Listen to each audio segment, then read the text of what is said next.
تو آپ کا کیا خیال ہے کہ میاں محمد نواز شریف کا انفلوئنس نہیں ہے؟ سر وہ ترلا منت ہے نا ہاں کہ سر جی اینو ایسا ذرا کر دینا ذرا اینو ایسا چلا دیو اینو ڈی ایس پی لا دیو، ترلا منت ہے نا، ترلا کر لینا. لیکن یہاں آپ اگر دیکھیں تو یہ جو گیم ابھی جو سینیریو بنا ہوا ہے اس میں میرا خیال ہے کہ چیزیں بہتری کی طرف جب مذاکرات شروع ہو جائیں نا وہ کسی نہ کسی اینڈ پر چلے جاتے ہیں. جب ڈیڈ لاک رہے تو مشکل رہتی ہے. تو ابھی میرا خیال ہے کہ جو میں نے آپ کو راستہ بتایا ہے کہ خان صاحب کو گھر میں ہی ڈیٹین کر دیا جائے بیل کے بعد، یا ان کے گھر کو سب جیل قرار دے کے انہیں یہاں شفٹ کر دیا جائے.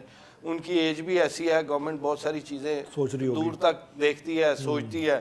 تو ان کے درمیان جو ہے وہ رابطہ شروع ہے، یہی اچھی بات ہے. اور کسی نہ کسی طرف بات لگنے کی مجھے تو کم از کم امید نظر آ رہی ہے. جی خان صاحب اڑ گئے، خان صاحب کہتے کہ نہیں، پھر وہ نہیں میں جیل میں ہی رہوں گا. ہیلو سر پھر زرداری صاحب دی گل سن لو، انہوں نے کی بڑی زبردست گل کر گئی زرداری صاحب. بہادری سے جیل کاٹو، ویسے خان صاحب نے کاٹی بہادری سے ہی ہے. دیکھیں میں غلط بات نہیں کر رہا، زرداری صاحب نے بھی بہت بہادری سے جیل کاٹی. لیکن سر ایک بات ہے، لیکن انہوں نے بڑے کام کی بات کی ہے. انہوں نے کہا ہے 2 سال بعد تو بندے کو پتہ چلتا ہے کہ میں جیل آیا ہوں.